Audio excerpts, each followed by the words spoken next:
As previously mentioned, question number 9, letter E, is a devilish little thing, and I want to make sure that we talk about that question specifically because it involves a technique that not only is a little bit new to this problem, we would have never talked about it before, it's also a technique that you're going to see on page 5 and in subsequent problems. So this is a great way to kind of dip our toes into the world of what to do when we have a little bit of something extra in this problem.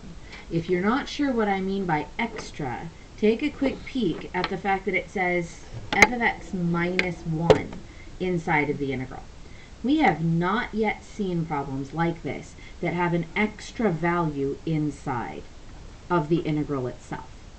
Now, geometrically, that minus 1 actually does have an implication. And some people actually prefer to think about these things geometrically, and they compare it to what they know about transformations, either geometric transformations or transformations about graphs. For example, if you have a minus 1 after a function, like a parabola graph, it shifts the graph down 1 unit. So some people think about what would happen if they took this picture and shifted it down 1 unit. Now, the reason why I don't personally like that approach on this particular question is because I don't really know where the y coordinates are on this picture, so shifting it down to me seems like an impossible task. How do I know how far down 1 unit is? That doesn't make any sense. So while if in a perfect world we might have a graph that we could use to help us really dig deeper into that geometric angle, I'm going to think more about the calculus here. And I know that we're in this weird kind of limbo where we're thinking a little bit calculus and we're thinking a little bit geometry, but let's try to kind of have that flexibility of mind to problem solve and to say, hey, wait a minute, the way I normally do this doesn't seem to make sense, so let's try to be flexible in our thinking. In this problem, I want to highlight the fact that this actually illustrates one of those rules of integrals that we saw on page 2. Remember those rules?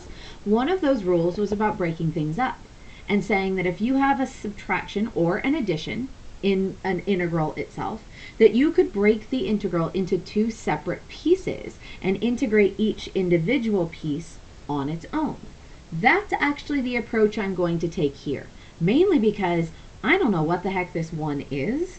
So separating things might help me kind of make sense of this. If you're not really convinced yet, see if this helps just visually when I write out the integral from -1 to 1 of f of x dx as its own separate problem, minus the integral from -1 to 1, because it's still the same thing, the parentheses show that it applies to both, of 1 dx as its own separate problem.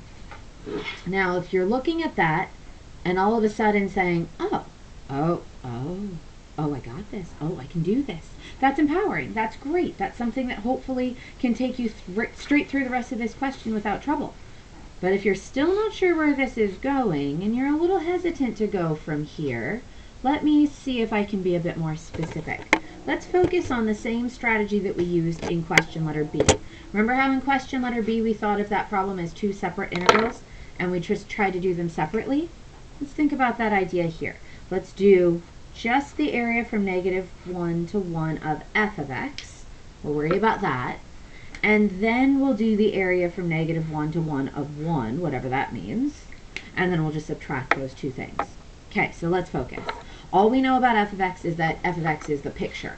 So the integral from -1 to 1 means the area on the picture from -1 to 1. So let's look. -1 to 1 is 2 separate regions, but they're both positive. So positive b, positive c. I'll just write that as b plus c. So again, just kind of breaking it down into a separate sub-problem seemed helpful. Now the second part is a little weird because it's not referring to f of x. It's not referring to the picture. It's just the integral of 1. And that almost doesn't even sound like it has anything to do with the picture. This might be where your actual antiderivative brain has kicked in. And you wait. The integral of 1? Well, 1's just like a function. Can't I just find the antiderivative of that? Like, I can just do that like it's real calculus. And you totally can. If the integral of 1 is just implying that 1 was the derivative of something, and we can take the antiderivative of it, that's completely okay. The antiderivative of 1 is x. I know because it's implicit that the variable is x, so I'm good there. And we know because of how integrals work that the antiderivative without a plus c is going to be evaluated at 1 and -1. So I'm looking at this saying to myself, well, this is like a little sub-problem. I can do this sub-problem. This is like no big deal. This is easy stuff for me. I can basically plug in 1 to the function, minus plug in -1 to the function, and I can do that quick subtraction. This is just me evaluating an integral, kind of like normal. Plug in 1, plug in -1, subtract the results. 1 minus -1 would be 2. So now let me piece it together. This blue section, this part of the problem, gave me an answer of 2. The pink part of the problem gave me an answer of b plus c. And since the original problem wanted me to do the pink part minus the blue part, I have b plus c minus 2, which don't really have any like terms, so I must be able to conclude that that's my answer. b plus c minus 2. That is actually the correct answer to this problem. If you check the key, you'll actually notice that that is 100% correct. And if it's counterintuitive, go back and remind yourself 2 things. First of all, we weren't expecting a real nice number or answer to this problem. We were expecting an answer that had letters in it, so that part shouldn't be a shock. But the minus 2, which might have seemed like it came kind of out of nowhere, was a direct result of the fact that this problem threw us for a wrench. This problem was something that couldn't be done purely graphically, because it involved a part of the graph we could not see. It involved a y-coordinate of 1. I didn't have y-coordinates on the picture. I couldn't have done anything with that 1 even if I wanted to with the graph. I had to think outside the box. I had to think about splitting the problem, isolating the part in pink that can be done with the graph, and dealing separately with the part that the graph did not have anything to do with.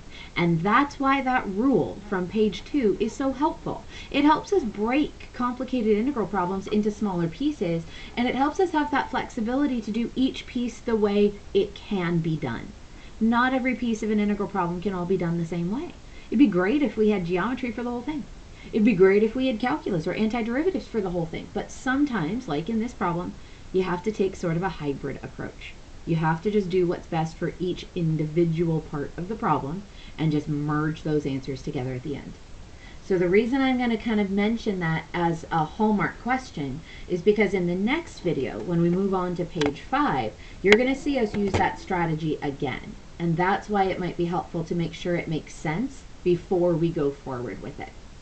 Obviously, this is also a good time to make sure that if you haven't yet, that you finish some of these other questions as well. The only other question that I potentially saw as thought-provoking, I won't dare say tricky, but thought-provoking, was letter F. Because letter F almost seemed like it didn't give you enough information. Letter F said the integral from -1.25 to k, some unknown point, is going to give you an area, an answer of 0. If you wouldn't have thought of that 0 as an area, that might actually be the hint that you needed. 0 is going to be the area that we're talking about. So it wants you to find the integral from 2 to k. And you might be saying, how in the world am I supposed to do that? Like, -1.25 to k, I don't know what k is. 2 to k, like what?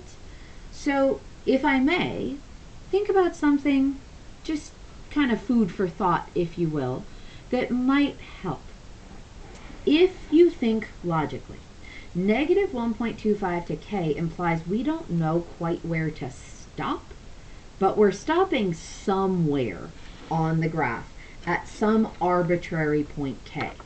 We don't really know where, but what we do know is that if we think about our pathway, and I'm going to kind of redraw my graph here just as a sort of logical thing. If I stop from -1.25 to k, wherever k is, I have no idea, the area is going to be 0. And if that's not helpful to you, if that's still like, okay, Herbert, where are you going with this? It might be helpful to chew on that idea for a moment. The area from -1.25 has a little bit of negative, has a little bit of positive, and eventually those two things must cancel out and must somehow give you 0.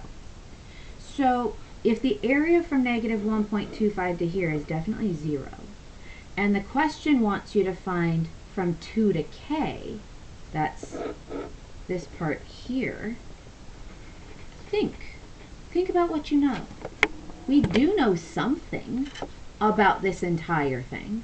We know that the entire area from negative 1.25 to 2 is the answer that we got. We know that 0 plus whatever that unknown quantity has to give us an overall area of negative a plus b plus c plus, minus d. I'm poaching my answer from the first part there because I've already calculated the area of that whole thing. So now think for a second. You're solving for the question mark.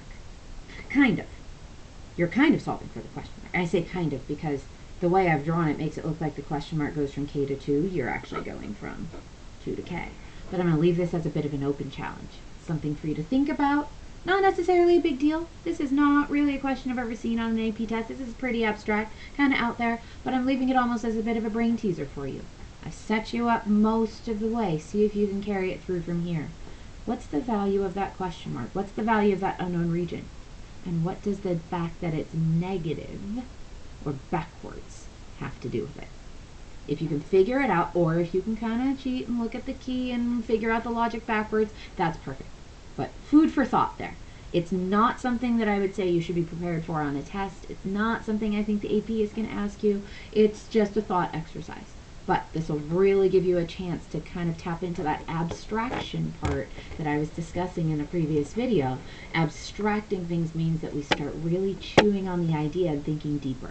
It's not easy to do, which is why I don't think it's something that you should fixate too much on. But if you're able to, it's a great opportunity to stop and think a little bit deeper before you just automatically start the next video and go into question number, page 5. So once you're ready to do so, check your answer to this, make sure that you're okay with this abstract business, including the idea of breaking up a problem and doing it as a part geometry, part calculus problem. And then once you're ready to kind of move on from that, you'll be ready for the next page.